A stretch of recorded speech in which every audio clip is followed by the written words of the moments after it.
అదరగొట్టే కారం రంగు రుచి ఆచి కారం పొడి. తెలంగాణలో కాంగ్రెస్ అధికారం దక్కించుకున్నాక ఆ జిల్లాకు పదవులు ఒకటి తర్వాత ఒకటి వరుసగా క్యూ కట్టాయని చెప్పాలి. కానీ ఏం లాభం? అసలు సిసలైన అమాత్య పదవి మాత్రం దక్కలేదు. అయితే పరోక్షంగానో ప్రత్యక్షంగానో ఆ లోటును కూడా ఇటీవలే భర్తీ చేసేసింది.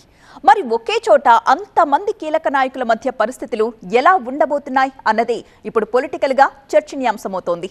కయ్యాలు ముదురుతాయా అనే భయం కూడా హస్తనేతల్ని వెంటాడుతోంది. ఇంతకీ ఆ జిల్లా ఏది, ఆ లొల్లేంది చూద్దాం.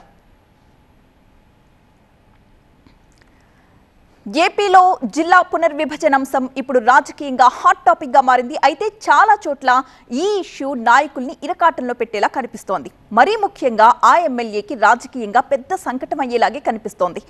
ఏ మాత్రం తేడా జరిగినా కూడా ఆయన పొలిటికల్ ఫ్యూచర్ డైలమాలో పడిపోయేది. అయితే ప్రభుత్వం తీసుకున్న నిర్ణయంతో ఆయనకు పెద్ద ఊరటే దక్కిందట. ఇంతకీ ఎవరా ఎమ్మెల్యే, ఏంటా కథ? ఫస్ట్ ఈ స్టోరీ చూద్దాం.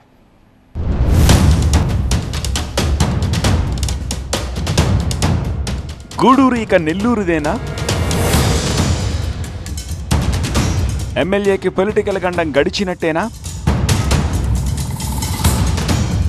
ఇచ్చిన హామీ నిలబెట్టుకున్నట్టేనా? మంత్రివర్గ ఉపసంఘం ఆమోదించిందా? వైసీపీ అధికారంలో ఉన్నప్పుడు ఆంధ్రప్రదేశ్లో జరిగిన జిల్లాల విభజన ఎంత చర్చకు దారితీసిందో అంతే వివాదాస్పదమైంది. రాష్ట్రంలో మొత్తం 25 పార్లమెంటు స్థానాలుండగా వాటిని కేంద్రంగా చేస్తూ కొత్త జిల్లాలను ఏర్పాటు చేసింది నాటి ప్రభుత్వం. అదనంగా మరో జిల్లాను కూడా ఏర్పాటు చేశారు. అయితే ఈ జిల్లాల పునర్విభజనపై నాటి ప్రతిపక్ష టీడీపీ తీవ్ర అభ్యంతరాలు వ్యక్తం చేసింది. పలు చోట్ల నిరసనలకు కూడా దిగింది. ఆ ఉద్యమాల వేడి ఏ స్థాయికి చేరిందో అప్పటి గొడవలు కళ్లకట్టాయి.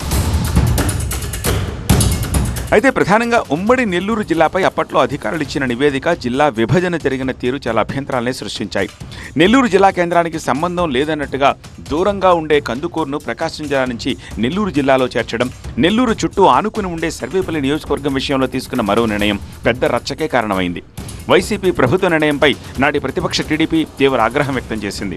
ఆ సమయంలో సర్వేపల్లి ఎమ్మెల్యేగా ఉన్న మంత్రి కాకాణి నియోజకవర్గాన్ని తిరుపతి జిల్లాలో కలపకుండా నెల్లూరు జిల్లాలో భాగంగానే కొనసాగించే విధంగా తీవ్రంగా కృషి చేసి విజయం సాధించారు.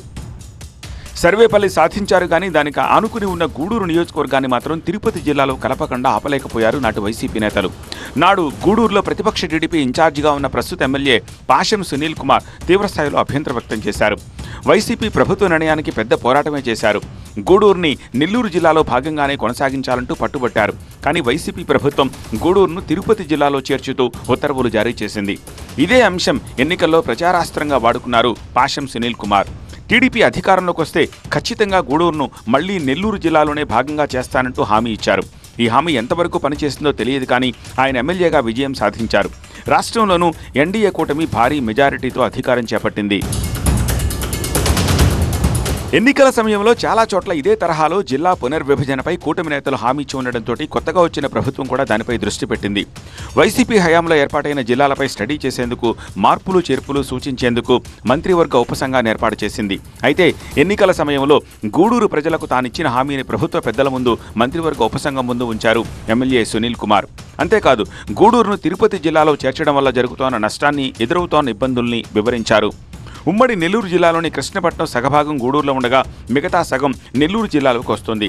ఇలా 2 జిల్లాలకు విస్తరించి ఉండడం వల్ల ఇక్కడ పాలనాపరమైన ఇబ్బందులు వస్తున్నాయని ఎమ్మెల్యే తన వాదనను వినిపించారు. గతంలో కూడా ఈ అంశాన్ని పోర్టు యాజమాన్యం గత ప్రభుత్వం దృష్టికి తీసుకెళ్లినా దానిపై ముందడుగు పడలేదు. వీటన్నిటికీ మించి గూడూరు నెల్లూరుకి సమీపంలోనే ఉండడం, ముందు నుంచి 2 పట్టణాలు ఒకటేనన్న ఎమోషనల్ కనెక్టివిటీ ఉండడంతో దాన్ని కూడా ప్రభుత్వం దృష్టికి తీసుకెళ్లారు ఎమ్మెల్యే. ఆయన వాదనతో ఏకీభవించిన ప్రభుత్వం ఎట్టకేలకు గూడూరును మళ్లీ నెల్లూరులో కలిపేందుకు సుముఖత వ్యక్తం చేసినట్టు తెలుస్తోంది. మంత్రివర్గ ఉపసంఘం కూడా గూడూరును నెల్లూరులో కలపడమే సరైందని చెప్పడంతో ఇక ప్రభుత్వం నుంచి ప్రకటన రావడం మాత్రమే తరువాయి అనే ప్రచారం జరుగుతోంది. మొత్తానికి స్థానిక ఎమ్మెల్యే ప్రయత్నంతో గూడూరు నెల్లూరు జిల్లాలో కలవడం నియోజకవర్గం మొత్తానికి మంచి విషయమనే చెప్పాలి. గూడూరు విషయంలో ప్రభుత్వం తీసుకున్న నిర్ణయం భౌగోళికంగా నియోజకవర్గానికి ఎంత ప్లస్సో రాజకీయంగా ఎమ్మెల్యే సునీల్ కుమార్ కూడా అంతే ప్లస్ అనే అభిప్రాయం వ్యక్తమవుతోంది. ఎన్నికల సందర్భంగా ఇచ్చిన అత్యంత కీలకమైన హామీని నిలబెట్టుకున్న నాయకుడంటూ ఆయన అనుచరులు కాలరెగరేస్తున్నారట.